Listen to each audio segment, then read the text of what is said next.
Hi everyone, my name is Oluwaseun Balogun, popularly known as Captain Balo Miami. I'm here with LY Lucrative Yacht. Yes, sir. Yes, sir. Mr. 001 of Miami. Ooh, That's how I look at this guy right here. okay. So, Mr. Balo, tell us a little bit more about yourself. Like, what got into you? Like, what got you into doing concierge services? And a little. Tell us a little bit more about that. All right, so about 11 years ago, I got into concierge through one of my uncles. He came into town and he was like, "Oh, all those things I see you do in Miami, I want to do it too." So I said to myself, "I'm like, wow." So people usually just call me for like information and stuff, and I said, if they already do this and I do this for free, I might as well make it a business. Right. Because there's a shitload of people that also come to Miami and Right. they Right. don't know what to do. Exactly. They know they want to be here, but they don't know how to get certain things and get certain things done or enjoy certain things they want to enjoy. So I just decided to be that person that would put them in touch with what they want to do, what they know they can do, and things they haven't even seen before or they didn't even think about to do here in Miami. Got you. So that's how So, I got into business. take us on a walkthrough of how a client will come out here to Miami and to go ahead and book with you. Also, typically, I usually have my clients before they get here to Miami. Right. So before they get here, they hit me up and say, "Hey, I'm coming to Miami on this day." I ask them whatever they're celebrating, if they're here for a birthday, having a good time, or whatnot. Whatever they're coming to do, we will not tailor the experience towards that. So most times they really ask me. I know the basic things they will need for starters. They will need an accommodation. They will need a car to move around, places to go, and things to do. They definitely want to explore the nightlife. So I already have those options available, and I give it to them, and they choose what they want with also visuals to guide them in making their Got you. Got choices. you. And so let's say a client comes out here for a birthday party. They go ahead and be like, "Hey, Balo, I want to go ahead and do a birthday party. What are the from the top to bottom of like what would you go ahead and give them to go ahead and pick out from? All right, so you're gonna go ahead and pick a jet ski or like Okay, so in the what's begin, what's the different services that you go ahead and provide and that they'll be able to pick from to go ahead and enjoy the experience. so because birthdays are very personal, it's a celebration of you as a person. So most times it starts for me. The way I like to do birthdays is first of all the number of people. Let's say we were getting a minimum of let's say 8 to 10 people. We'll get a mansion that will be able to take 10 people, so everybody's around. Always add decorations to it to give it that special feel because it's a Right. special day, So we get decorators that would decorate a place. Most people like to do yachts because it's Miami. Yeah. So I get them yachts, include the jet ski or jet car option to it to give them that rush while they're enjoying themselves too on the yacht. And then they could do like a club. So on the yacht too, we had that yacht decorated. I like to make it seamless for my clients, so I like to always have the chef already prepare the food and deliver it, the drinks delivered on the yacht. So I like my clients to just show up and just enjoy themselves, just like the way they would do any other place, any club. Right, right. Not having to get here and now start looking for things to buy, what to do. So I give them that and give them a couple of options on nightlife, and they have a good time there. Reserve the sections for them, reserve a place for dinner. Some people like to have um, the chef come over to the crib, make some food, have a dinner before they go Personalized out. A experience. personalized Okay. experience, yes. Okay, okay. What are some of your higher end clients that you've dealt with that you could go ahead and disclose? And like what was your best times Ooh, in this industry and what were your not so good times in this industry? ooh. So let me see. I've had a lot of hiring clients. I feel like what makes it interesting for the hiring client is they, as soon as you help them take care of everything they need, it's less stress. Mm-hmm. They always like the personalized touch. But I would say Davido. The video? Yeah, Davido was a nice time because we had a really good time on the yacht. Going out to, I mean, Davido is a superstar, so the movement was different when it came to Yeah, like 100%. moving around. It's not your typical Yeah, it's not your typical. Saturday night. Yeah, I mean, some not celebrities or superstars also do the same too. But I mean, obviously, it's Davido. Davido is a great time. I've had another guy that I really enjoyed, Adekunle Gold and D'banj. The badge. Yes, D'banj. D'banj. It's not as popular now, Yeah. but D'banj is one of the. If I part, D'banj was one of the people that motivated Davido. Right. Yeah, Right. yes, he was like his big brother Got you. Got you. in the industry at the time. Okay. So the band was like our. In fact, growing up in high school, I used to have a nickname, Uji Banj. That's his called. Yeah, Okay. yes, because he was one of my favorites. Too. So being able to hang out with most people that I've idolized in the past, that is definitely a great part of this business. The not so great part is when certain things don't go according to plan, either with the client or sometimes with the vendors. Right. So sometimes we could have planned out a pretty nice yacht day for a client, for example. Now the client doesn't come out 1 hour or 1 hour 30 minutes after. So now he's lost that 1 hour 30 minutes after. I know he's still gonna have a good time, but that is a whole That's hour. all. Yeah. That's a whole hour out of it. So aside the fact that those little things happen here and there, it's been great so far. Got you. Got you. And I know you hosted one of the biggest Afro events back in December. I think it was like 2 years ago or a year ago. Oh, it was actually in May. In May. Yeah, It was May? Yeah, it seemed like. Oh no, you said you were gonna do one. I was for, gonna do yeah, one for yeah, December, yeah, but for December. Yeah. but I moved it because this year I just wanted to chill. It was the last year was very hectic in terms of breaking certain barriers in business Right. and making Getting the certain boats things happen. together and all. Yeah, that, so it was a challenging one, but that was great. I've still not seen anybody. Great that's- learning experience too. Yes, 100%. 100%. I've still not seen anybody that has done Nope. that number of yachts. How many yachts were there? We had over 30 yachts there. Jeez. We have over 30 yachts put together. I've still not seen anybody break it yet, but that was definitely a learning experience for that one too. And I'm looking forward to doing it next year. Actually, this year 2024 was just for me to chill, do business, and just for me it was 2024 was just for 100%, me, yeah. just to relax and do me as opposed to just doing my business. I mean, it's not like I didn't do things for my business, but I just needed to just relax my head, not crack it too much. Yeah. And Sometimes it's good to take a little break or Oh, a little yeah, I breather know. to just sit back and analyze everything and then push forward with whatever forward, you yeah. have in mind. exactly. And what do you have working on right now? Also, right now, I have expansion plans. I just started a business called The Bridge by Captain Balo Miami. It is The gonna Bridge? Yes, it's called The Bridge. The Bridge by Captain Balo Miami. That's gonna transcend to from the diaspora to Africa. Okay. So now the services I provide here, I have people that have been every time I go back to Africa. Oh, why didn't you take me? Why didn't you tell me next time you want to go? And all this good stuff. So I said, you know what? Let me create a company that will ease the process. So just like the way I give them a seamless process here in Miami, I want to be able to ease the process of traveling to Africa and also even Africans being able to do business and expand in Africa too. Because sometimes some people don't have the bandwidth or the opportunity to be able to leave what their day job Right. to go do stuff. Exactly. So what the bridge is gonna do is for things you're gonna do. For example, let's say you was gonna invest in real estate. We're going to start verting contractors, builders, engineers, and everything that we would use. So by the time you want to do a project, you don't You already have the you- system. You already have a most- system of okay, this is our plumber, this is our engineer, Okay. this is our architect, this is all the piece of the pie that you need to make it work. So just to give people more confidence in being able to And trusted individuals as well. and trusting, yeah. yes, being Okay. able to invest in what they're doing in Africa. Got it. Got it. Okay. What are some things that are well, all right, this is gonna be cut off. I'm gonna start over. All right, so Balo, I know that sometimes you like to go ahead and fly your Cessna 300.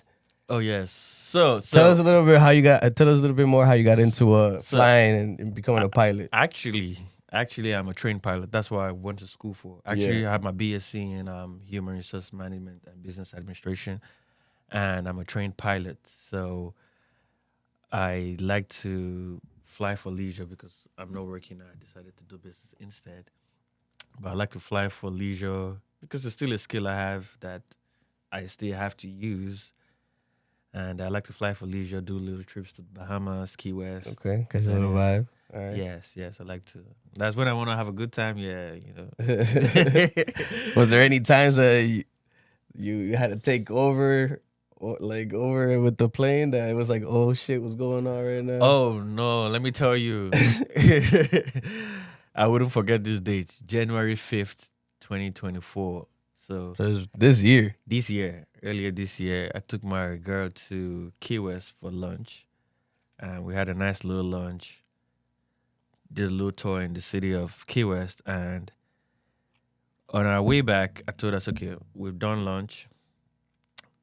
I called my captain to get the yacht ready so we could do dinner over there. So as soon as we landed, we are just gonna go on the yacht and do dinner at the waterfront restaurant. And it wasn't even 15 minutes after we took off. Next thing, I just said, boom, Yo.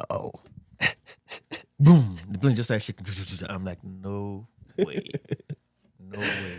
Yo. No way. My friend that was flying with me, Captain Ben, said, that's not good. So when he said that's not good, my girl, because you know when we fly, everyone is wearing a headset, so she heard it. She was laying down like taking a nap or whatnot, and she just said, "That's not good." I didn't even look back, but I could feel I just say, "What?" I was like, "Damn." Yo. And next thing we started looking at our instruments, I could see that we were losing airspeed, but our oil pressure dropped just a little bit. So if your oil pressure is still good, right? You're still in the air. When you lose it is when oil pressure goes down. If oil pressure drops, the plane is going to drop Yo. because the plane is going to drop. So we started losing oil pressure. The next thing we started trying all emergency, because when the amazing thing about flight schools and the ones here in Florida, they teach you not to panic. emergency procedures and not to panic. Yeah. You see, most of the people, they have most incidents happened or they cannot recover because panic takes over. And I'm not even going to lie to you, the panic was getting into my. I could feel it. Yo. That was the first time I felt panic. Was like you were pouring water and I could feel it rushing down my legs like it's coming up. I literally held the controller and I was slapping myself like, yo, stop it. I literally had to have that conversation. Bro, that's a tough situation to be in. Because There. if it was just me and my boy, I wouldn't have been as scared. Yeah. But now I have my precious jewel in the back. You know what I'm saying? That was the first time she was actually flying with me. I'm like, not the Like you don't want to fold in front of your girl. not even fold in front of my girl. I'm just like, man, nothing should happen to her. Yeah. But I wasn't even worried about myself. Like, I don't know. I have a weird feeling like if anything happens to me to a plane, I will not die. No. Nah, I have a very strong feeling that we will survive.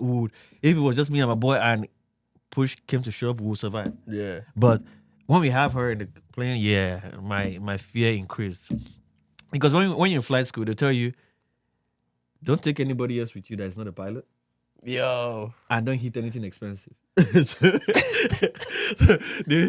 always joke with us and say, don't hit anything expensive and don't take anybody else that is not a pilot with you, like maybe your co-pilot. Yeah. So that was trying to bring in fear into my system. The whole time she was scared, so I just held her leg and said, babe, I got this. Don't worry. Just chill. She was like, I could still feel her panicking, but I held her like, don't worry, just chill. Don't worry, we got this. Like, whatever the case may be. I mean, it was dark. It was like 6:37. It was like 6:30. It started about 6:30. And I think the sunset at that time was about maybe 7 o'clock or so. Yeah, because right now it gets darker. It does. At 6, yeah. So, it gets, and it was the top of the year, so it was still not even. It was still not even, yeah. So it had not moved into the daylight savings or whatnot. Yeah. And the plane kept shaking. I'm like, God, please. Yeah. The nearest airport was about, I think, 30, 40 nautical miles away. So that was a good 40, 50 minutes. Sheesh. The whole time, I clenched my cheeks on the plane. I held the plane. I was like, God, please, let this not happen. Like, not me. This cannot happen to me. Not in the beginning of the year. Come on, man. We were scared of, let's make New Year. And the next thing, the New Year comes. I'm like, man, my parents cannot cry.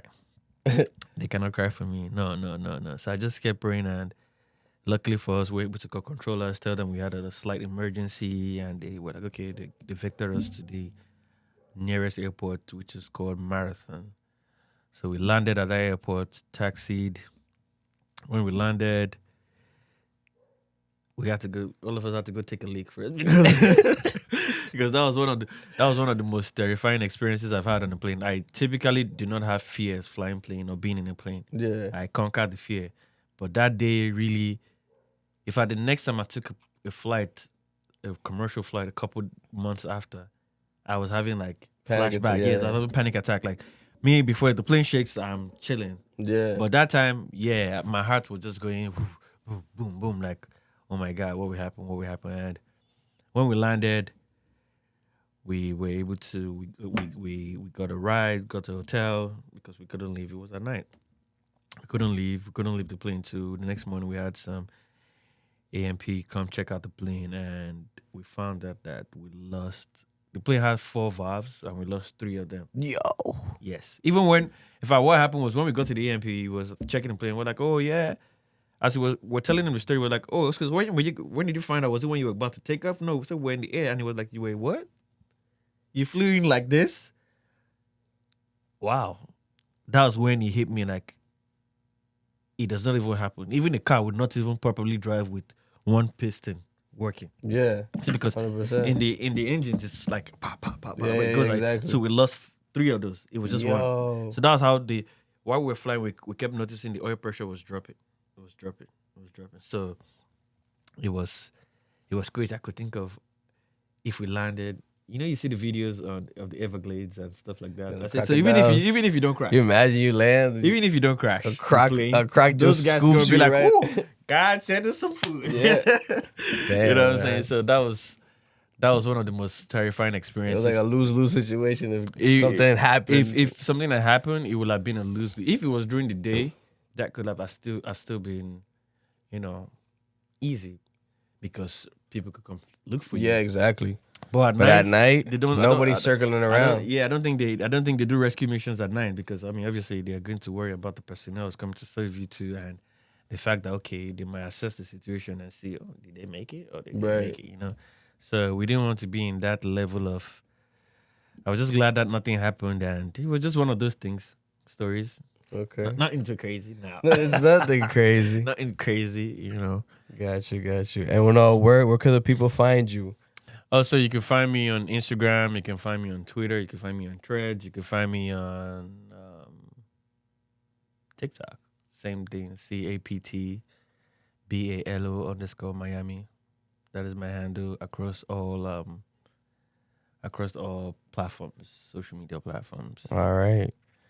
So if you want to have a good time in Miami, this guy is the guy right here. Get Yes. you situated any way possible. Whatever you want to do in Miami, let's say you want to get a yacht, you want to get a mansion, you want to get a private jet, you want to get an exotic car, you want to get some security, some sprinters, some party buses, whatever you want to get. The list goes on and on and on and on and on. On and on. Hit my line and we'll make it happen for you. Yes, sir. Thank you for coming out, Mr. Balo. Thank you very much for having me. And wait, before we end this episode, this is one of the most instrumental guys in whatever I'm doing right now.